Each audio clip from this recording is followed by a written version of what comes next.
This at Astoria Federal Savings Corporate Headquarters. The scene opens in the office of attorneys Tom Lavery and Tony Ciampi. Tom Lavery's secretary, Susan, is on the phone with Brenda, the other secretary in the legal department. Susan is white. Brenda is black. Hello, Brenda? Hi, it's Susan. Oh, Mr. Lavery said you weren't coming in today. Oh, you sound terrible. Do you need anything? I have a humidifier. No, I'll drop it off tonight. It's fine. Do you need anything from the food store? No, it's no problem. It's nothing. Yeah, when I had the flu last year and you took care of me, you were wonderful. It's nothing.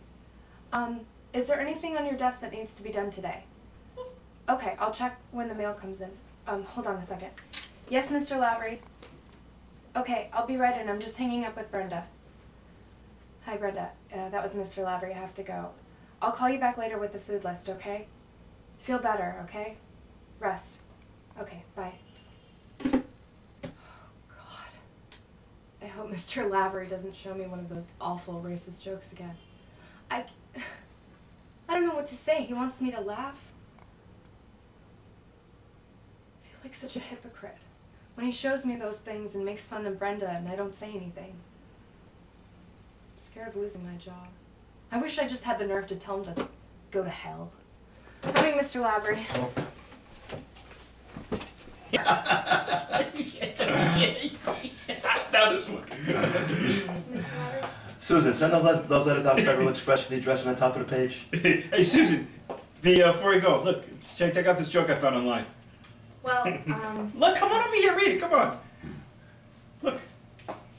Isn't that right? Come on, look, wait. One more. You gotta read this one.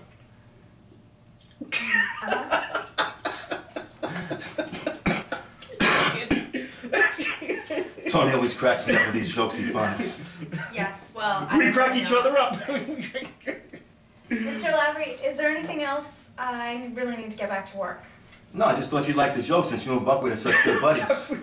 I'm tired of calling her Buckwheat. Her name is Brenda. Bingo! Let him step and fetch it. Don't call her that. Susan, don't be so sensitive.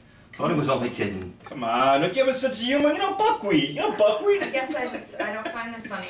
We don't mean anything by it. Come on, only goofing around. Take it easy, relax. Hey, wait.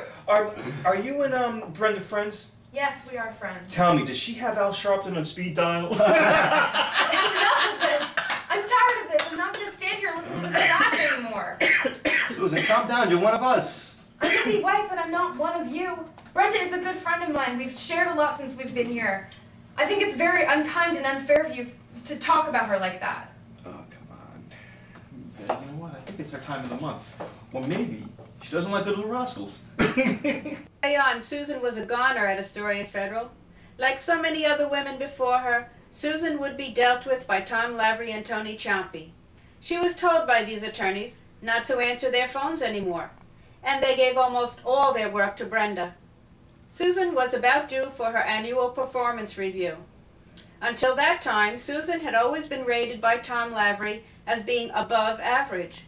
The review she received soon after the Brenda incident rated Susan needs improvement, and Lavery wrote a scathing review of her work.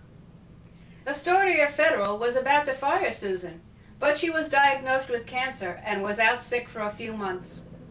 They could not fire her at that point. They waited like hunters in the bush. The next scene opens after Susan's return to Astoria Federal from her cancer operation and chemo. Tony Ciampi comes out of the bushes, and the next scene shows him speaking with Susan. Well, look who it is. Welcome back, Sue. I'm sorry I was out of the office when you came back on Monday. God, you must have been out for 6 to 8 weeks. God, it's good to have you back. Thanks, Mr. Ciampi. God, you had an ordeal. Yeah, I sure did. God, all that chemo. I don't know how you gals do it. I wouldn't be able to do it. But, God, you look terrific. You look like you didn't go through anything. You look like as good as new. Well, all of that's over now. I just want to get back in a routine and get on with my life. Terrific. So the doctor said the prognosis was good? Tell me. Yes, the doctor gave me a clean bill of health. Terrific. But the main thing is, how do you feel? I mean, do you feel good? Do you feel strong? I'm fine, Mr. Champy. Thanks for your concern. I just want to make sure, Tom Lavery just wants to make sure everything's okay, So, but I'm so glad you're back. It's good to have you back. When you get a chance, stop by the office, okay, Sue? Take care.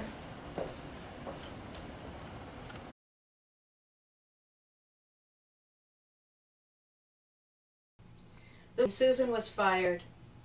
Workplace policies under the leadership of CEO George Engelke are responsible for executives like Lavery and Champy engaging in this type of conduct, and worse. There are so many stories it would take a full-length movie to begin to give the whole picture of the racial, sexual, and gender abuses at Astoria Federal Savings. The bank's motto is, putting people first. Some Astoria executives put themselves first. Many of their customers are people of color, living in Brooklyn, Queens, and on Long Island. Astoria Federal was notified how Brenda was continuously called buckwheat. But the two lawyers were not fired. Tom and Tony are the guys you would go to if you got raped by your boss or your coworker. What do you think your chances are of them helping you? You know the answer. Zilch. Listen carefully. I can almost hear CEO Engelke saying, "Go ahead, Tom Lavery. Go ahead, Tony Champy. You have my permission to continue calling your black secretary buckwheat. Don't worry, I have your backs, boys. I'll protect you." And CEO Engelke has protected Tom and Tony.